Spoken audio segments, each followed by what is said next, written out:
আমাদের চিকেন স্যাটে তৈরি।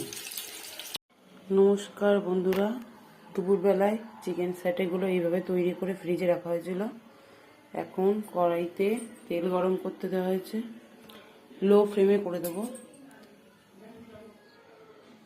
তারপর এক এক করে ছাড়া হবে।